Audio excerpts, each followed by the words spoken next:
हे प्रियात्मन, कुछ लोग भक्तों को बेवकूफ़ समझते हैं। कहते हैं ये तो पत्थरों की पूजा करते हैं, मूर्तियों की पूजा करते हैं। उन मूर्तियों में है क्या? उन पत्थरों के सिवा है क्या जो पत्थरों की पूजा करते रहते हैं? बेफजूल में उन पत्थरों को सजाते रहते हैं, दूध का बिगाड़ करते हैं। कहते हैं इससे सही तो किसी गरीबों को दूध पिला देते तो अच्छा होता। शिवजी पर लोग दूध चढ़ाते हैं तो कहते हैं ये तो देखो दूध का बिगाड़ कर रहे हैं, पत्थर पर दूध चढ़ा रहे हैं, मूर्तियों को सजा रहे हैं, मूर्तियों को माला, वस्त्र, गहने आदि से श्रृंगार कर रहे हैं। अरे भाई, उनको ये नहीं पता कि वास्तव में वो मूर्ति की पूजा नहीं कर रहे हैं, मूर्ति में की पूजा कर रहे हैं, क्योंकि वो अस्तित्व छुपा है उसमें। जो अपने आप को चतुर चालाक समझते हैं वो चलता पुर्जा हैं, वो चलते रहेंगे 84 में। जो भक्त श्रद्धा भक्ति से ईश्वर तत्व की उपासना करते हैं, उस ईश्वर तत्व की पूजा करते हैं, उसको बेवकूफ़ समझ रहे हैं। बेवकूफ़ समझने वाले तुम महा बेवकूफ़ हो भैया। उस मूर्ति में जो हमारा तुम्हारा हितैषी छुपा है, उस तत्व की पूजा भक्तजन करते हैं। भक्त पत्थर की पूजा नहीं, उस आकृति में जो छुपा हुआ है उसकी पूजा करता है। भक्त इस बात को समझे या ना समझे, पर वास्तव में सत्य यही है।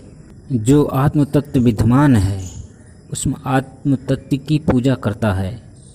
लोग जाने या ना जाने, पर उस चिन्मय स्वरूप परमात्मा की पूजा करता है। जैसे मीराबाई भगवान श्री कृष्ण की पूजा करती थी, उस मूर्ति की पूजा करती थी। उस मूर्ति की पूजा करते करते वो स्वयं चिन्मय हो गई, उस मूर्ति में समा गई। तो जिस भावना से भक्त उस भगवान की उपासना करता है, उस तत्व की उपासना करता है, वो तत्व देर सवेर उसको वैसा ही फल दे देता है। भगवान कहते भी हैं, जिस भाव से मुझको जो भजता है उसी भाव से मैं भी उसको भजता हूँ। भले कोई भक्ति मार्ग पर चले, कोई ज्ञान मार्ग पर चले, कोई योग मार्ग पर चले, पर मंजिल ज्ञान में आके पूर्ण होती है, ज्ञान में आकर मिलती है, पर भक्त को पता नहीं चलता। जैसे मीराबाई अपने भगवान को सर्वत्र देखती थी, शेर में, सांप में, इसमें उसमें, अपने भगवान श्री कृष्ण को सर्वत्र देखती थी। क्या वास्तव में भगवान श्री के सर्वत्र होते थे? नहीं, पर अपने भगवान को सर्वत्र देखने के कारण वो ज्ञान में आ गई, उसको पता ही नहीं चला। ऐसे योगी अपनी चित्तवृत्ति को निरोध करता है, उसकी चित्तवृत्ति परमात्मा स्वरूप में ही ठहरती है, परमात्मा स्वरूप में ही विश्रांति पाती है।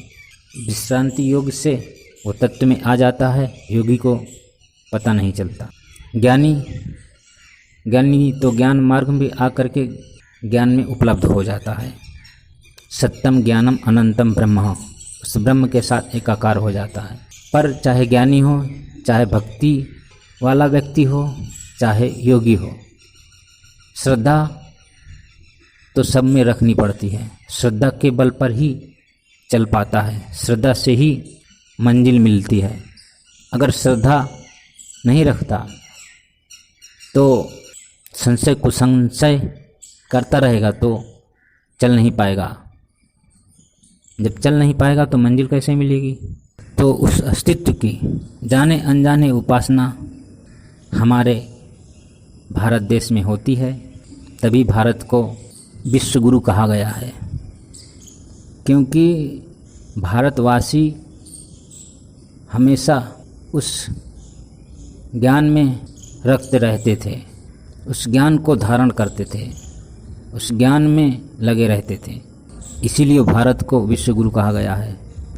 भारतवासियों के पास में ब्रह्म विद्या थी, उस ब्रह्म विद्या के बल पर हमारे भारत देश में संत, महापुरुष, गुरु, ईश्वर, परमात्मा अवतार लेके आते हैं। इसीलिए भारत को सर्वश्रेष्ठ माना गया है। हमने तो कहीं नहीं ऐसा सुना कि किसी देश में भगवान अवतार लेके आए हैं। हमारे भारत देश में ही बार बार भगवान अवतार लेके आते हैं। क्यों? क्योंकि यहाँ भक्तों की संख्या अधिक है, भक्तों का प्रताप है। जैसे धन्ना जाट सिलबट्टा में से भगवान को प्रकट कर दिया, था तो पत्थर पर भक्ति की भावना थी, ये तो भगवान हैं। तो भगवान भक्ति की भावना से प्रकट हो गए। तो ये जाने अनजाने भक्त भगवान की उपासना करते हैं। लोग अपने आप को चतुर समझने वाले समझते रहें, तो भक्तों की भावना से भगवान भक्तों को अपना अनुभव कराते रहते हैं। जैसे जैसे दृढ़ता आती है वैसे वैसे भक्त का बल बढ़ता जाता है। तो संसार का अभ्यास होता है तो संसार सत्य लगता है, परमात्मा का अभ्यास होता है परमात्मा सत्य लगते हैं। अभ्यास किसका है? जिसका अभ्यास होता है वही सत्य होकर के भासता है। तो परमात्मा में अभ्यस्त होते जाएं तो परमात्मा सत्य लगेगा, संसार के प्रपंच झूठे लगेंगे। पर अभी परमात्मा झूठा लगता है क्योंकि संसार का अभ्यास है। तो जिधर हमारी प्रगाढ़ता होगी वही सत्य लगेगा, वही सत्य होकर के भाषित होता है। वास्तव में सत्य जैसा है वैसे ही रहता है। हमें सत्य भाषे या ना भाषे, अभी हम सत्य को सत्य नहीं समझते, झूठा को झूठा नहीं समझते। इस बात को समझाने के लिए महापुरुष रात दिन हमारे लिए चेष्टा करते रहते हैं कि सत्य को सत्य क्यों नहीं समझता। क्योंकि जिससे जीव समझते हैं वो वास्तव में जीव नहीं है। जीव क्यों? जीने की आकांक्षा से जीव महापुरुषों ने नाम रख दिया, वरना वो जानते हैं वो क्या है। जब कोई अपने आपका अनुभव करने लग जाता है तो वो कहता है चांद तारे ग्रह नक्षत्र मुझी में भाषित हो रहे हैं, ऐसा उसका अनुभव होने लगता है। ब्रह्मनिष्ठ महापुरुषों के सिद्धांतों के अनुसार चलने से तब ये काम बनते हैं, फिर वो ज्ञातज्ञ हो जाता है। कोई कठिनाई नहीं है। कठिनाई तब हो जाती है जब हम संसार को बल देते हैं, संसार में रचे पचे रहते हैं, मेरा तेरे में लगे रहते हैं। इन सब से हटकर चलना पड़ता है, तब काम बनता है। ये काम संतों के द्वारा संपन्न होता है, मनमानी आचरण करने से नहीं। मनमानी साधना करने से ये परम लाभ नहीं होता। कोई देवी देवता तुम पर रीझ जाए, फिर तुम्हें वरदान दे के चला जाएगा, तुम रोते रह जाओगे, परम कल्याण नहीं होगा। ये काम ब्रह्मनिष्ठ महापुरुषों की कृपा से ही होता है। मनुष्यों के मुक्ति का कारण संत लोग होते हैं।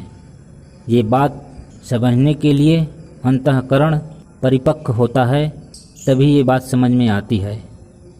पुण्यों का पुंज उदय होता है, तब ये बात हृदय में बैठती है। भले कोई रात दिन सत्ज्ञान देता रहे, जब तक अंतःकरण मलिन है तो उस मलिन अंतःकरण में ज्ञान नहीं ठहरेगा।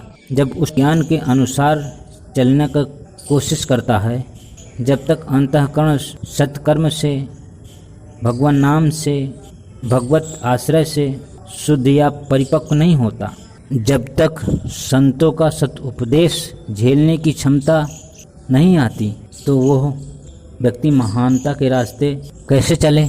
जब अंतःकरण शुद्ध होता है तब वो महानता के रास्ते अग्रसर हो जाता है। फिर इसी जन्म में अपना जीवन धन कर लेता है, सफल कर लेता है। वरना कोई भविष्य पर छोड़े तो वो ना समझ है। भविष्य को किसने देखा? अरे मनुष्य जन्म मिला है, फिर मिले ना मिले, ऐसे गुरु मिले ना मिले, ऐसा सत्य ज्ञान मिले ना मिले, ऐसा अवसर मिले ना मिले, अभी जो मिला है उसका पूरा लाभ उठा लेना चाहिए। अभी प्रमाद किया तो 84 में जाना पड़ेगा, 84 के धक्के खाने पड़ेंगे। प्रमाद के ही कारण हम भटक रहे हैं। प्रमाद को त्याग कर तत्पर हो जाओ। उस तत्व को पाने के लिए पूर्ण रूप से तैयारी कर लेना चाहिए। ये काम अत्यंत कठिन नहीं है, कोई जटिल काम नहीं है, कर सकते हैं। क्योंकि मनुष्य जन्म इसीलिए मिला है, भगवान ने मनुष्य जन्म इसी काम के लिए दिया है। विषय भोग करने के लिए मनुष्य जन्म नहीं मिला। ज्ञान विवेक जगाकर स्वरूप में स्थित हो रहो। भगवान ने इसलिए इतनी बुद्धि दी है, वरना पेट भरने के लिए इतनी बुद्धि की ज़रूरत नहीं है। जैसे पशु के पास इतनी बुद्धि नहीं है, वो भी पेट भर लेते हैं, वो भी कहीं ना कहीं रह लेते हैं, वो भी बच्चे पैदा कर लेते हैं। मनुष्य अगर इतना ही करता है तो मनुष्य और पशु में फ़र्क क्या? शास्त्र कहते हैं दो पाद पशु। अगर मनुष्य मन से भगवान के साथ संबंध नहीं जोड़ता तो दो पाद पशु है, पशु की नहीं जीवन व्यतीत कर रहा है। तो पशुवत जीवन से बचने के लिए भगवान से चलते फिरते उठते बैठते सुबह शाम प्रार्थना करनी चाहिए। हे प्रभु, हे सर्वेश्वर, हमें सत ज्ञान देना, सत प्रेरणा देना, सत शांति के मार्ग पर ले चलना, जिससे हम अपना कर्तव्य ठीक ढंग से पालन कर सकें।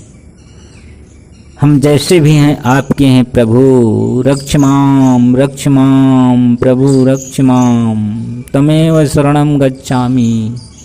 प्रभु प्रभु प्रभु तमेव शरणं गच्छामि। हम जैसे भी हैं आपके हैं प्रभु। रक्ष माम ऐसे सुबह शाम उठते बैठते चलते फिरते प्रार्थना करें, प्रभु हमारी अवश्य सुनेंगे।